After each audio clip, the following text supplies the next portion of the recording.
Isinagad na po ng gobyerno ang pansamantalang pagpapatigil sa mga reclamation project sa Manila Bay. Kung kahapon ay meron pang isang inanunsyong itutuloy. Ngayon, lahat daw iniutos na ng Pangulo na reviewin na. Nakatutok si Ivan Mayrina. Kung matuloy lahat yan, maraming ilog mababara eh. Yung lumalabas sa Laguna, wala nang pupuntahan talaga yung tubig. Ipinatigil ni Pangulong Bongbong Marcos sa mga reclamation project sa Manila Bay nang marinig ang agam-agam na maaring isa ito sa dahilan ng matinding pagbaha roon. Sa pahayag ng Pangulo nitong Lunes, meron lamang isang proyekto na pinayagan niya magpatuloy. Pero ngayong hapon, inanunsyo ni Environment and Natural Resources Secretary Maria Antonia Yulo Lozaga na suspendido ng lahat ng reclamation projects para ma-review muna. Buburan ng team ng mga siyentipiko para magsagawa ng cumulative impact assessment ng reclamation project. Ang usapin sa environmental compliance o pagsunod sa mga panuntunan ang saklaw ng DENR.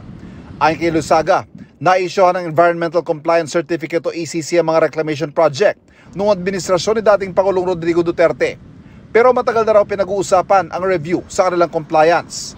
So, in terms of the long-term prospects, we need to take into consideration climate change impacts on the cities that are involved and the municipalities that are involved.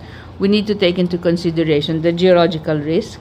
May Manila Trench scenario rin ang FIVOX.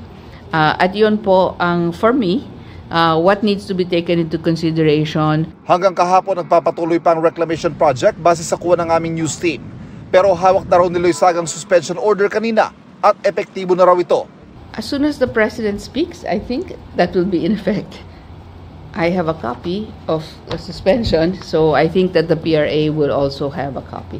Para sa GMA Integrated News, Ivan Mayrina, nakatutok, 24 oras.